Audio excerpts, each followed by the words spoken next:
I should have known something was wrong the moment Adrian stopped looking at me. Not just a glance away.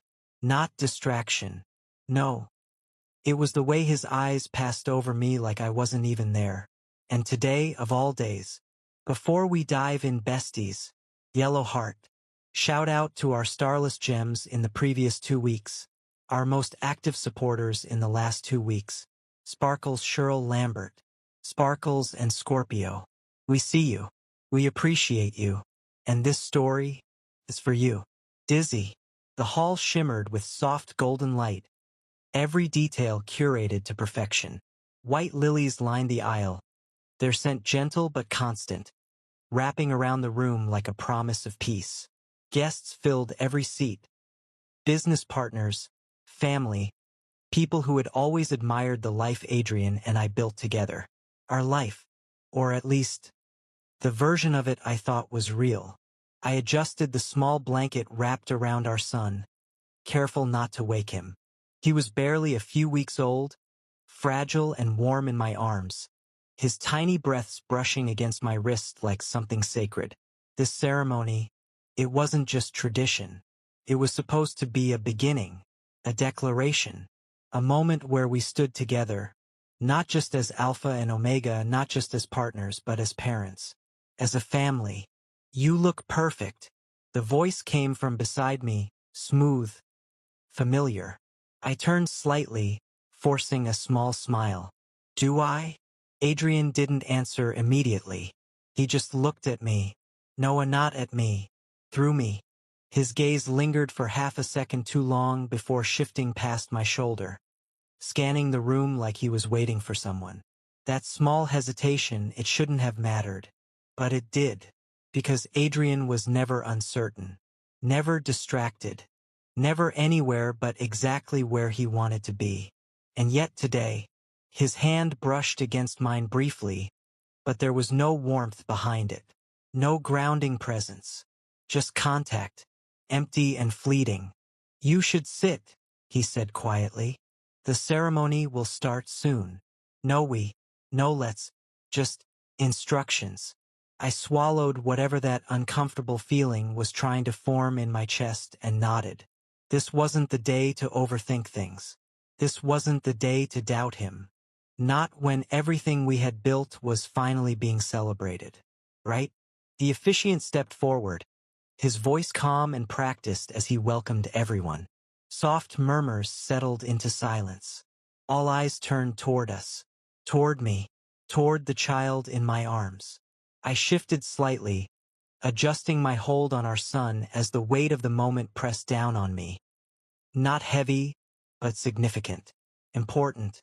This was the moment his name would be spoken. The moment he would be recognized. The moment a sharp vibration cut through the quiet. Adrian's phone. It was subtle. Most people wouldn't have noticed. But I did. Because his entire body tensed. Just for a second.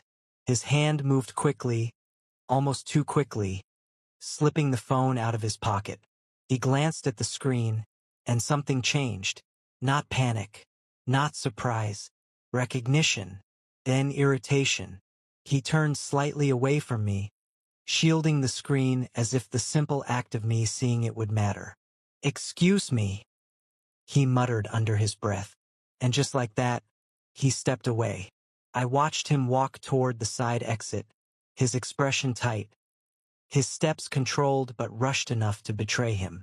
My grip tightened around the baby. It's nothing. It has to be nothing. Adrian had always been busy, important, needed. That's what everyone said. That's what I told myself. So why did it feel like something was slipping? First child? An older woman beside me whispered kindly. I blinked, forcing myself back into the present. Yes, she smiled warmly. You must be very proud. Your husband seems like a powerful man. I followed her gaze unconsciously. Adrian wasn't in the room anymore. I said anyway, my voice quieter than I intended. Minutes passed. Too many minutes. The officiant began speaking again, trying to keep the ceremony flowing despite Adrian's absence. A few guests exchanged glances, subtle but noticeable. Whispers. Small, harmless whispers. But they spread. And with each passing second, that uneasy feeling in my chest grew heavier. Where was he? Then the door opened. Every head turned. Adrian stepped back inside. But he wasn't alone. At first, I didn't understand what I was looking at. It was just a figure behind him. Smaller. Slighter. But then the person stepped fully into the light. An Omega. Young. Beautiful in a way that felt deliberate, polished. And smiling. The room shifted. Not physically. But something in the atmosphere cracked. I felt it before I understood it. Adrian stopped a few steps away from me. Too far. Much too far. His expression was no longer distracted. No, now it was controlled. Careful. Like he was already calculating something. The Omega beside him tilted his head slightly, eyes landing on me with a softness that didn't feel kind. Felt knowing. Then he spoke. Clear. Calm. And loud enough for everyone to hear. You should tell him yourself. A small pause. Faint smile. Or should I? For a moment, no one moved. It was like the entire room had forgotten how to breathe. The words hung in the air, sharp and deliberate, slicing straight through the fragile silence that had barely recovered from Adrian's absence. You should tell him yourself? Or should I? My fingers tightened instinctively around the blanket wrapped around my son. I didn't understand. No, that wasn't true. I understood just enough for my chest to start tightening. But not enough to make sense of it. What is this? I asked quietly, my voice barely holding together. I wasn't even sure who I was asking. Adrian didn't answer. He didn't move. He just stood there. Too still, too composed. Like he was waiting for something to unfold instead of stopping it. That was the first crack. Because Adrian never waited. He controlled. Always. The Omega beside him took a slow step forward. Confident. Comfortable. Like he belonged here. Like this wasn't a room full of strangers. But a stage he had already prepared for. I guess I'll say it then, he said lightly, almost amused. A ripple of whispers spread through the guests. Phones shifted. Eyes sharpened. And suddenly, the ceremony wasn't a ceremony anymore. It was a spectacle. I've been seeing Adrian, the Omega continued. Just like that. No hesitation. No shame. The words dropped into the room like a stone into still water. And everything shattered. I laughed. I didn't mean to. It just came out. A soft, broken sound that didn't belong to me. That's not funny, I said quickly, shaking my head. This isn't the time for jokes. But no one else was laughing. Not the guests. Not the Omega. Not Adrian. My gaze snapped to him. Adrian. Say something. Deny it. Fix it. End this. He exhaled slowly, running a hand through his hair. Not panicked. Not defensive. Just tired. And that was worse than anything. 'Cause it meant he wasn't surprised. It's not what you think, he said. The most meaningless sentence he could have chosen. The most useless. What I think. My voice cracked despite me trying to hold it steady. You haven't said anything for me to think anything. The Omega tilted his head, watching us like this was entertainment. Then he reached into his coat pocket and pulled out his phone. Maybe this will help, he said casually. He tapped the screen once, then turned it outward. I didn't want to look. Every instinct in my body screamed at me not to, but I did anyway. Messages. Dozens of them. Adrian's name at the top. Clear. Undeniable. I'll come over tonight. He won't suspect anything. You matter more than he does. My stomach dropped. The room blurred. But the words stayed sharp. Burned into my eyes like they were refusing to let me escape them. That's enough, Adrian said suddenly, stepping forward. But he didn't reach for me. He reached for the phone. The Omega pulled it back just out of reach, a faint smirk touching his lips. "Oh, come on," he said softly. "You've already told me you were going to end things today."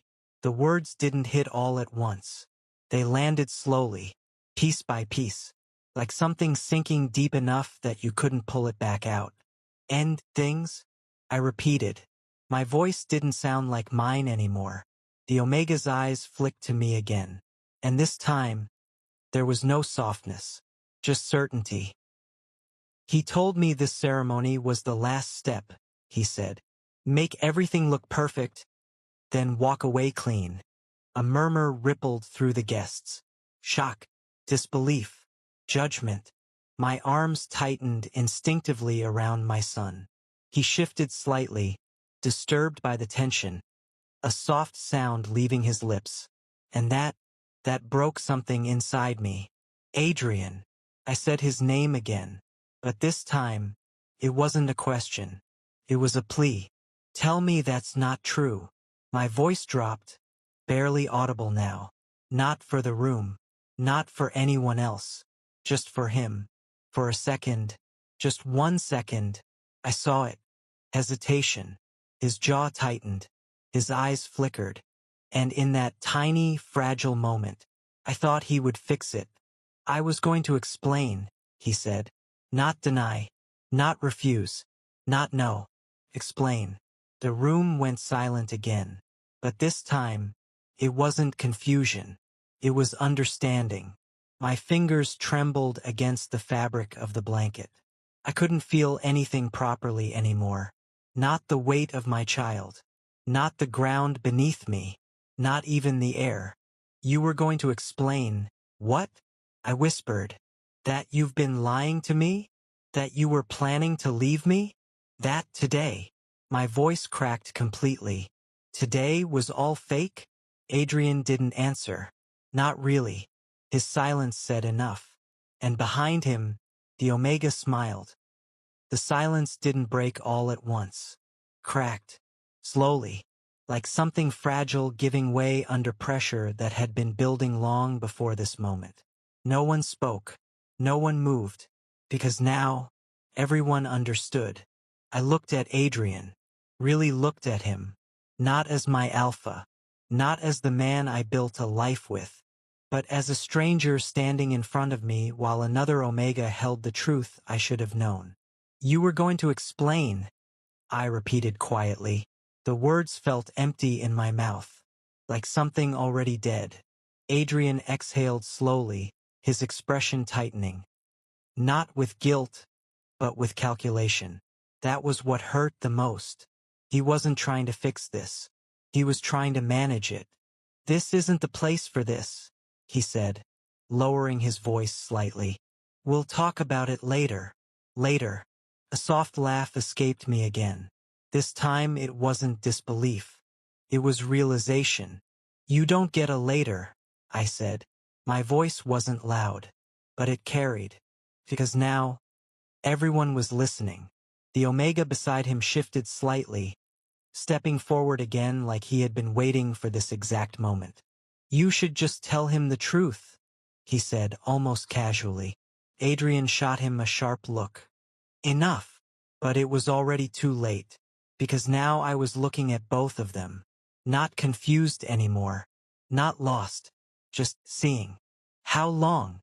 I asked. No one answered. "How long?" I repeated, stronger this time. The Omega didn't hesitate.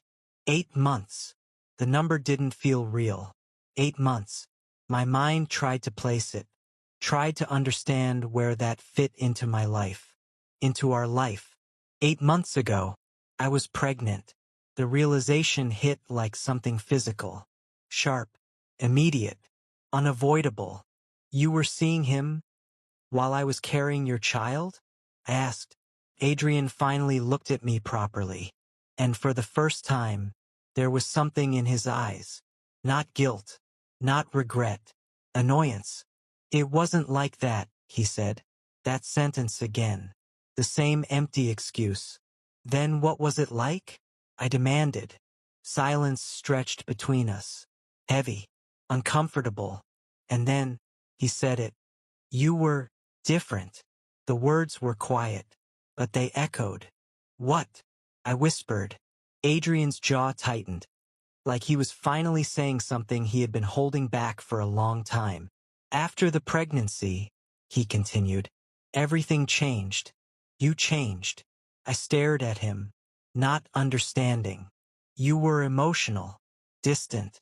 Everything became about the baby. A soft gasp came from somewhere in the room.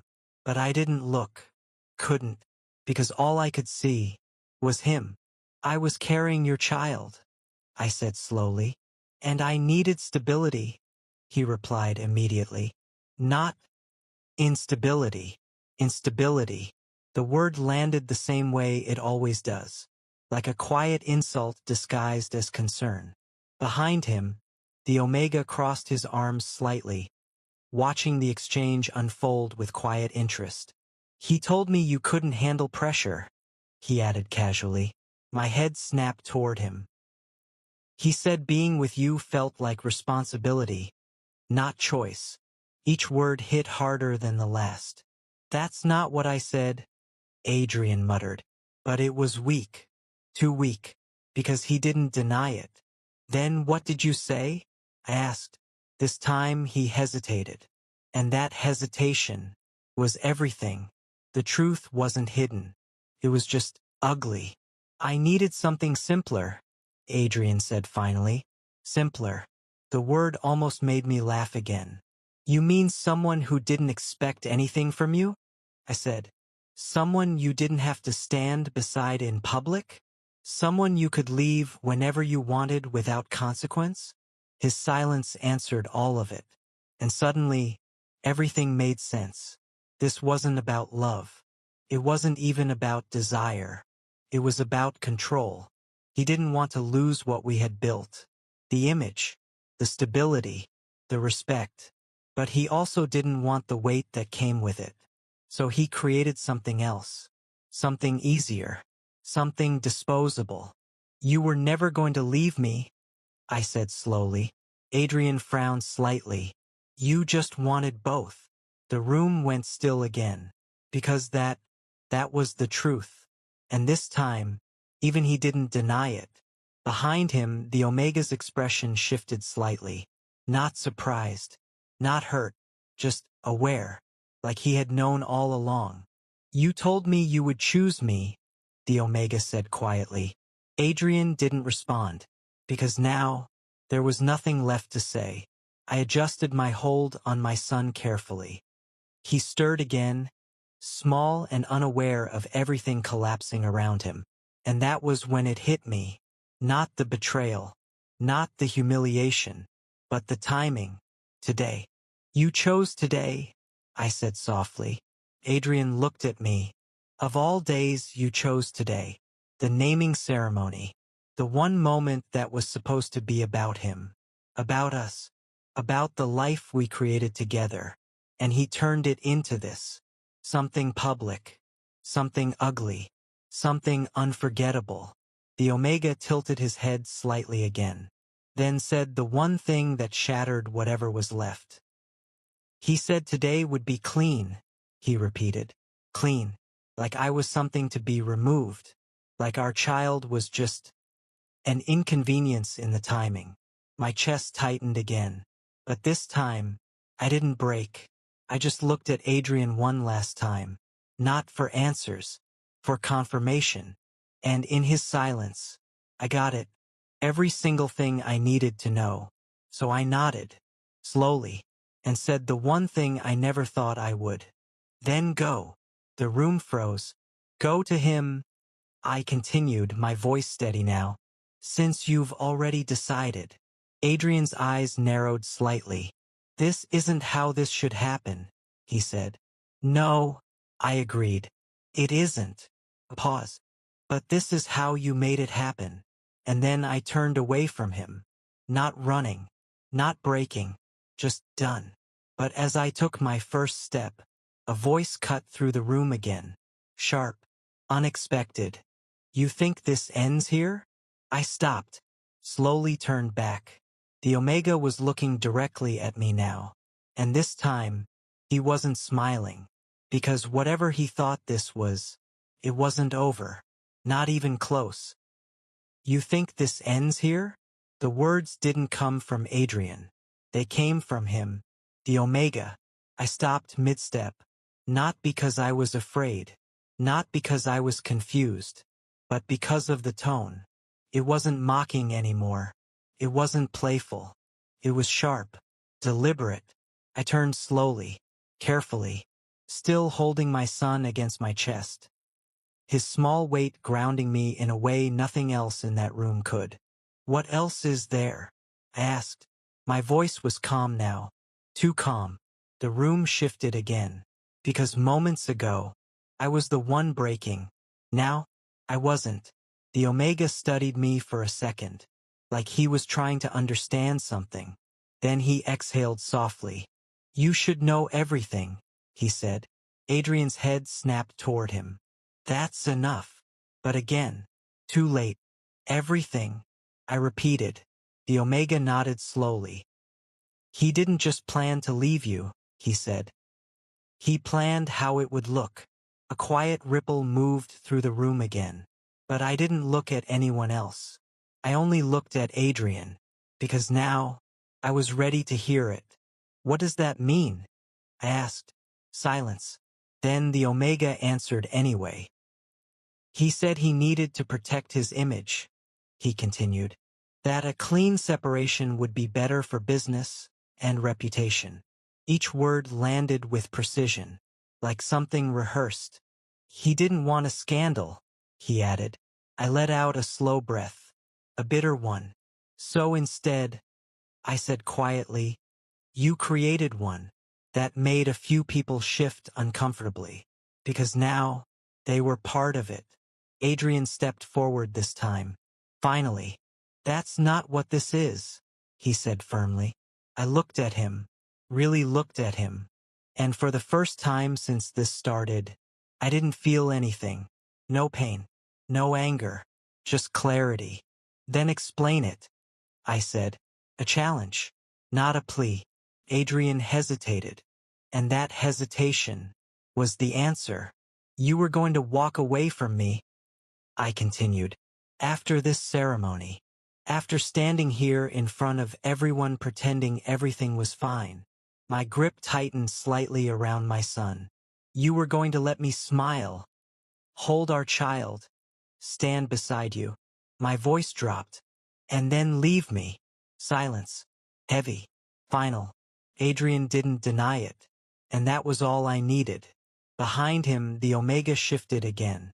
But this time, there was no confidence in his posture. Just tension. Because now, the truth wasn't benefiting him anymore. It was exposing everything. You said you loved him, the Omega said quietly. Adrian closed his eyes briefly. I did, he replied. The past tense. Not subtle. Not accidental. I almost smiled. Because somehow, that hurt less than everything else. Did. I repeated softly. The Omega's expression changed completely now. Confusion. Then realization. And finally, something close to anger. You told me you were choosing me, he said. Adrian didn't respond. Because now, there was no version of this where he won. He had built something unstable. And it was collapsing in front of everyone. I adjusted my hold on my son again. He stirred slightly, small and unaware. His face pressed gently against my chest. And in that moment, everything became simple. Not easy, but clear. This wasn't about them anymore. It wasn't about betrayal, or explanations, or who knew what. It was about what came next. And I already knew. I'm leaving, I said. The words cut clean through the tension. Adrian's head lifted immediately. You're not walking out like this, he said. I paused, then looked back at him. Like what? I asked. His jaw tightened. This is still your family, he said. I almost laughed again. Almost. No, I said quietly. A pause. Then, it was. That was the moment. The exact moment something shifted completely. Because for the first time, Adrian didn't have control. Not of the situation, not of me, and not of what people were seeing. Around us, whispers grew louder. Phones lifted higher. Eyes sharper. This wasn't private anymore. This wasn't controlled. This was exposure. And he knew it. "You're making this worse," he said under his breath. I stepped closer to him. Not aggressively. Not emotionally. Just enough for him to hear me clearly. "You already did that," I replied. Then I stepped back. Turned. And this time, I didn't stop. Not when someone called my name. Not when chairs shifted. Not when the room behind me erupted into noise. Because I wasn't part of it anymore. I walked out of the ceremony hall with my son in my arms. And nothing else. No hesitation. No second thought. Just forward. But as the doors closed behind me, my phone buzzed. Once. Twice. Then again. I didn't need to look. I already knew who it was. Adrian. And for the first time since all of this started, I didn't answer. Because whatever he had to say now didn't matter anymore. But then, another notification appeared. Unknown number. I frowned slightly, opened it, and the message was short. Too short. "You don't know everything yet." My steps slowed. Just slightly. Because something about that message didn't feel like a warning. Felt like a promise. And suddenly, this didn't feel over. Not even close. "You don't know everything yet." The message stayed on my screen longer than it should have. Short. Simple. But heavy. I didn't respond. I didn't call. I didn't even try to guess who sent it. Because for the first time since everything fell apart, I wasn't reacting anymore. I was thinking. The cool air outside the hall hit my face, but I barely noticed. My focus shifted inward. Sharper. Quieter. Controlled. Behind me, the noise from the ceremony was still leaking through the doors. Voices raised. Confusion spreading. Damage already done. Good. Let it spread. I adjusted my hold on my son carefully, pulling the blanket higher around him. He stirred slightly, then settled again, unaware that his entire world had just shifted. And that thought alone. Steady. Not emotional. Steady. This wasn't about humiliation anymore. This was about protection. And control. My phone buzzed again. Adrian. Calling. I declined it. Immediately. Then another message came in. "Adrian, we need to talk." I stared at the screen for a second. Then typed back. "Me. There's nothing left to say." 3 dots appeared instantly. Then disappeared. Then appeared again. He didn't know what to say. Good. For once, he didn't have the script. I slipped my phone into my bag and walked toward the car waiting at the curb. "Home," I said simply. But halfway through the drive, my phone buzzed again. Unknown number. The same one. This time, I answered. "Who is this?" I asked. A short silence. Then, "It's me, the Omega, of course." I leaned back slightly against the seat, my expression unreadable. "What do you want?" I asked. Another pause. Then his tone shifted. Not confident. Not sharp. Careful.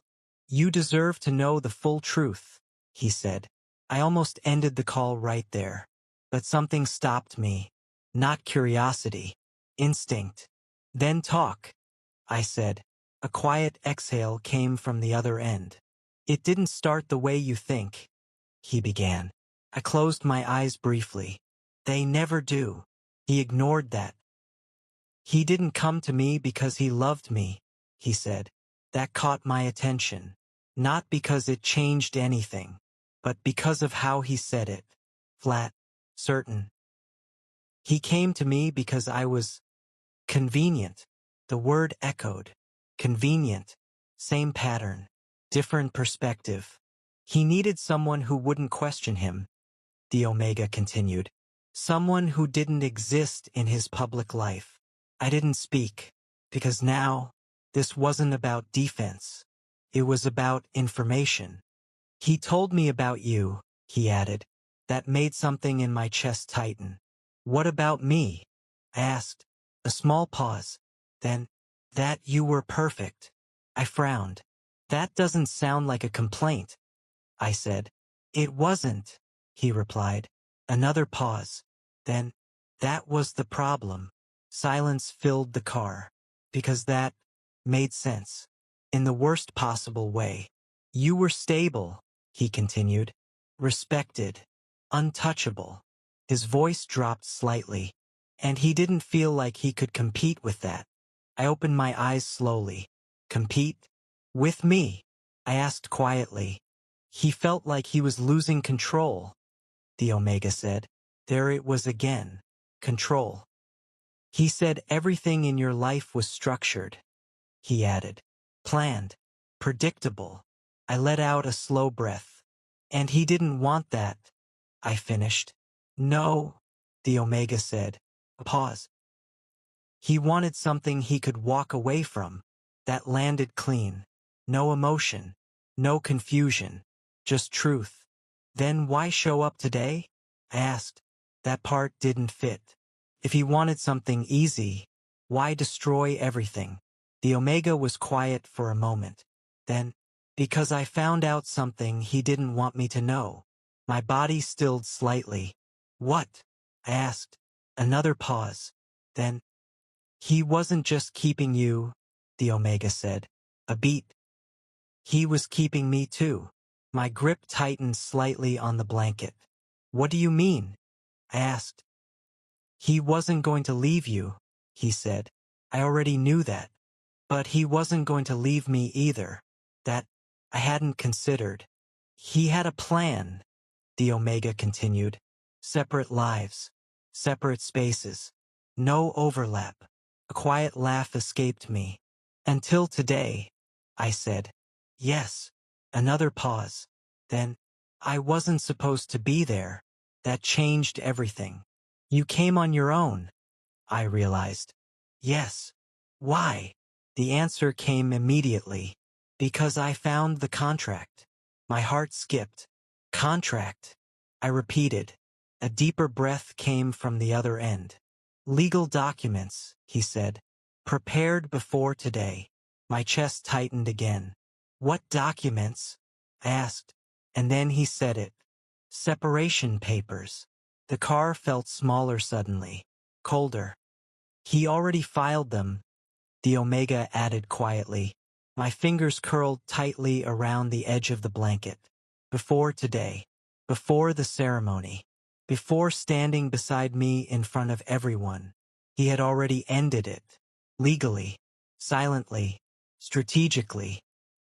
He wasn't going to tell you, the Omega said. He was going to let it happen quietly, after today. I stared straight ahead. Not shocked. Not broken. Just understanding. This wasn't betrayal. This was calculation. Cold. Deliberate. Planned. And suddenly, everything became very simple again. Send me everything, I said. The Omega paused. You're not upset? He asked. I almost smiled. No, I said calmly. A beat. I'm done reacting. Silence. Then, I'll send it, he said. The call ended. A second later, files started coming in. Documents. Screenshots. Proof.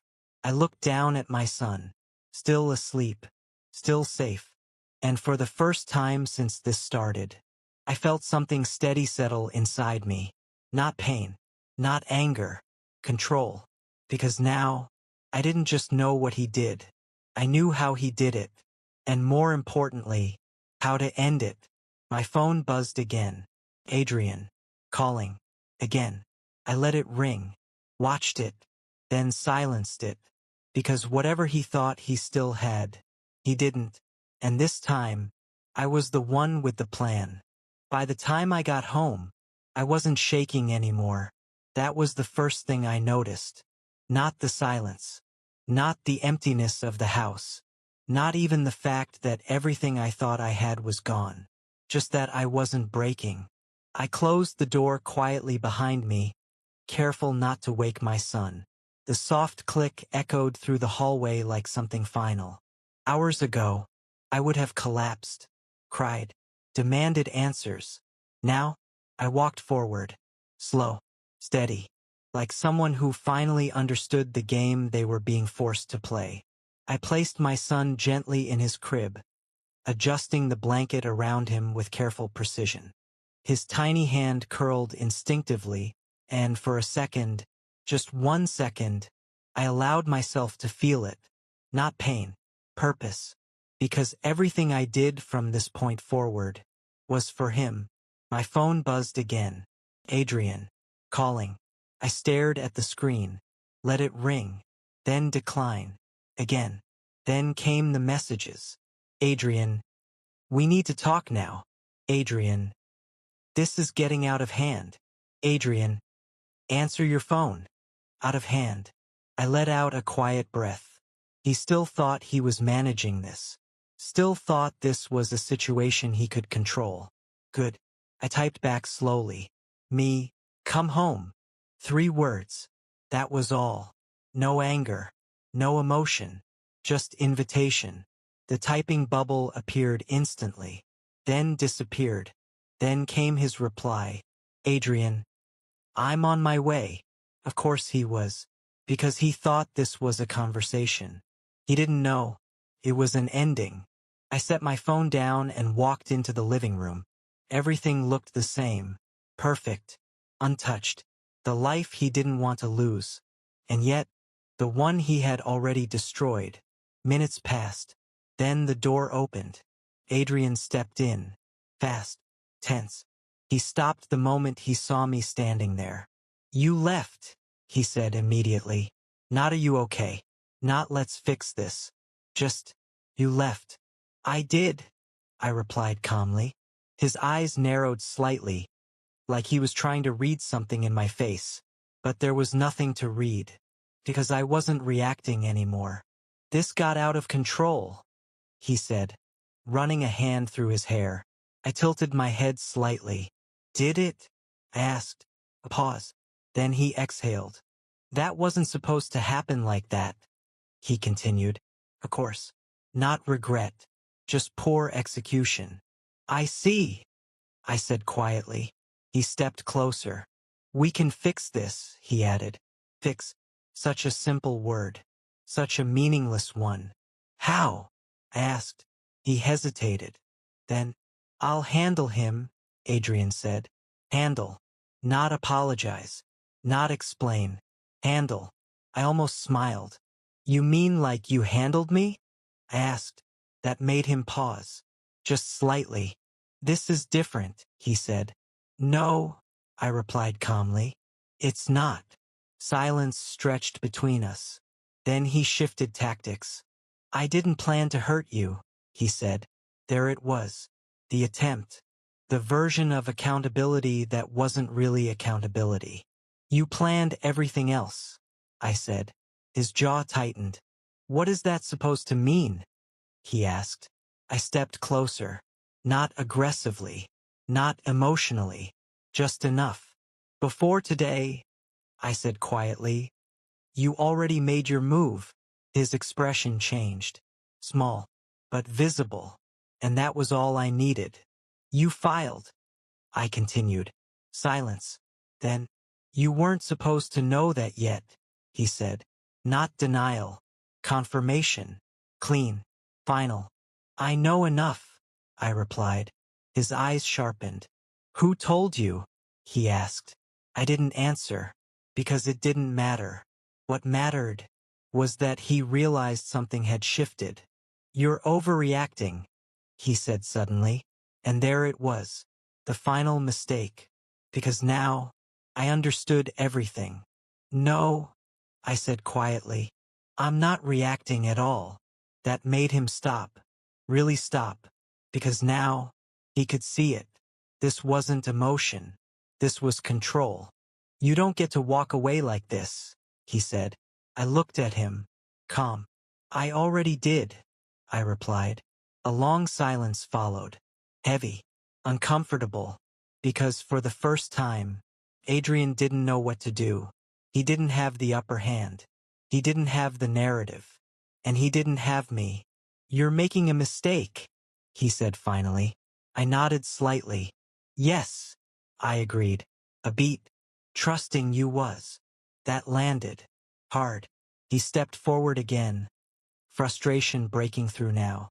Don't do this, he said. I held his gaze. I'm not doing anything, I replied. A pause. You already did. Silence. Final. He stood there for a moment longer, then turned, walked toward the door, stopped. You'll regret this, he said without looking back. I didn't respond, because regret wasn't part of this anymore. The door closed behind him, and just like that, the last piece of what we had was gone. But this time, I didn't feel empty. I felt ready, because now, it wasn't about what he did. It was about what I would do next. And he still didn't understand that. But he would. Soon. Very soon. Adrian thought it was over. That was his first mistake. The second was thinking I would stay quiet. 3 days.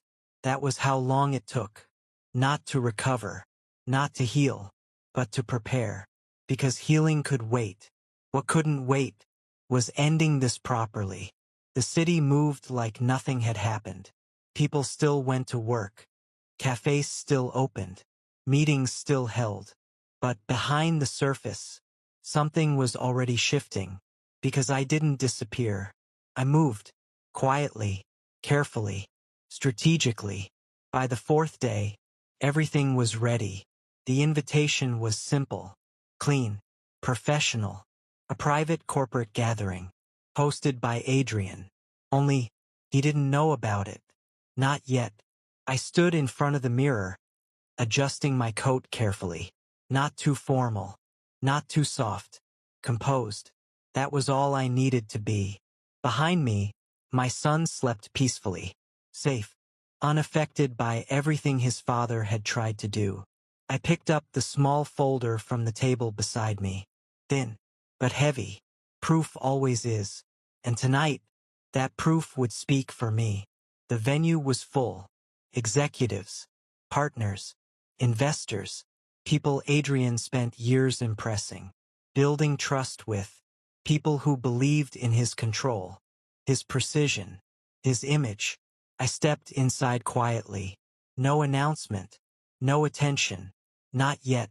Across the room, I saw him, Adrian, standing exactly where he always stood, confident, composed, untouched, or at least, that's what he thought. He was speaking to a group of investors, his voice smooth, controlled, exactly the version of himself the world respected, until his eyes found me, and everything paused, just for a second.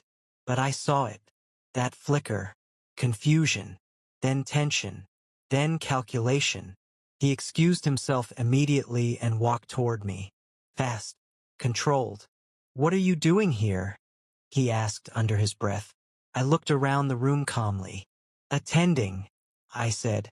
His jaw tightened. This isn't the place for whatever you think you're doing, he said. I tilted my head slightly. Funny, I replied. A pause.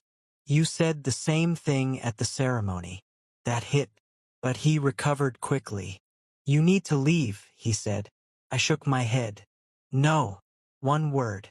Firm. Final. And that was the moment he realized. Something was wrong. Not emotionally. Strategically. What did you do? He asked.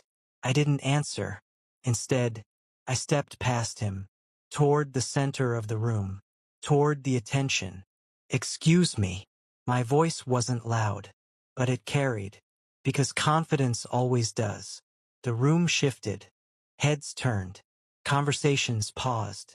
And just like that, every eye was on me, including his. Tense. Sharp. Before this evening continues, I said calmly, I believe there's something important that should be addressed. A few people exchanged confused glances. Adrian stepped forward. "This isn't necessary," he said quickly. I smiled slightly. "It is." Then I opened the folder. And everything changed. 3 days ago, I continued, my husband filed for separation. A ripple moved through the room. Quiet, controlled, but spreading. He did so, I added, before publicly presenting himself as a committed partner and father. Murmurs grew louder. Adrian's expression hardened. "Stop," he said. I didn't.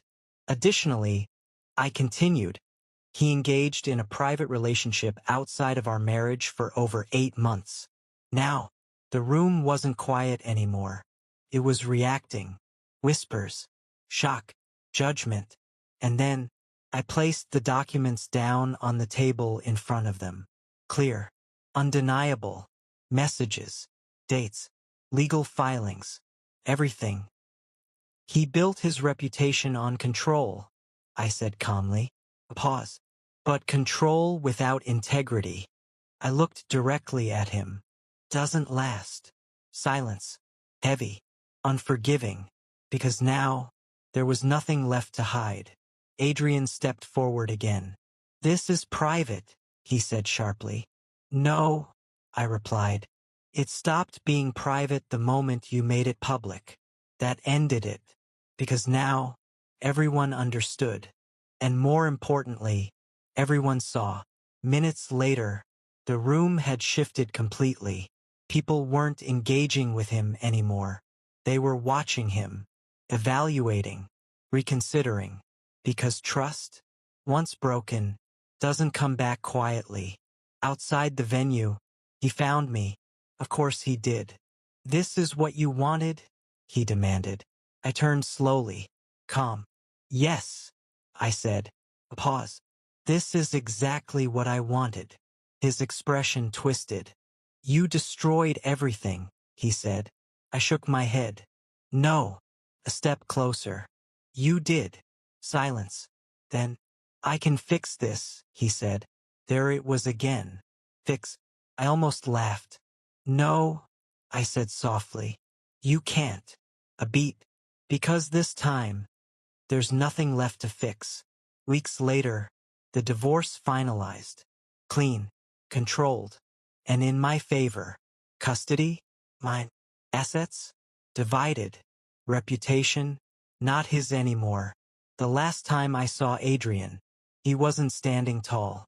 He wasn't composed. He wasn't in control. He was standing outside my home, waiting. "I made a mistake," he said. Of course he did. "I know," I replied. A pause. "Please," he added. I held my son closer and looked at him, not with anger, not with pain, but with finality. "You didn't lose me because you cheated," I said. His eyes lifted. "You lost me," I continued, "because you didn't care when it mattered." Silence. Then, I turned and walked inside, closing the door behind me, for good. Because some betrayals don't break you. They reveal you. And what they revealed wasn't weakness. It was strength. If someone humiliated you in front of everyone, would you stay? Or would you do exactly what I did? Tell me in the comments. And besties, if you love strong omegas and real consequences, subscribe. Because here, alphas don't win by betrayal. They lose by underestimating us.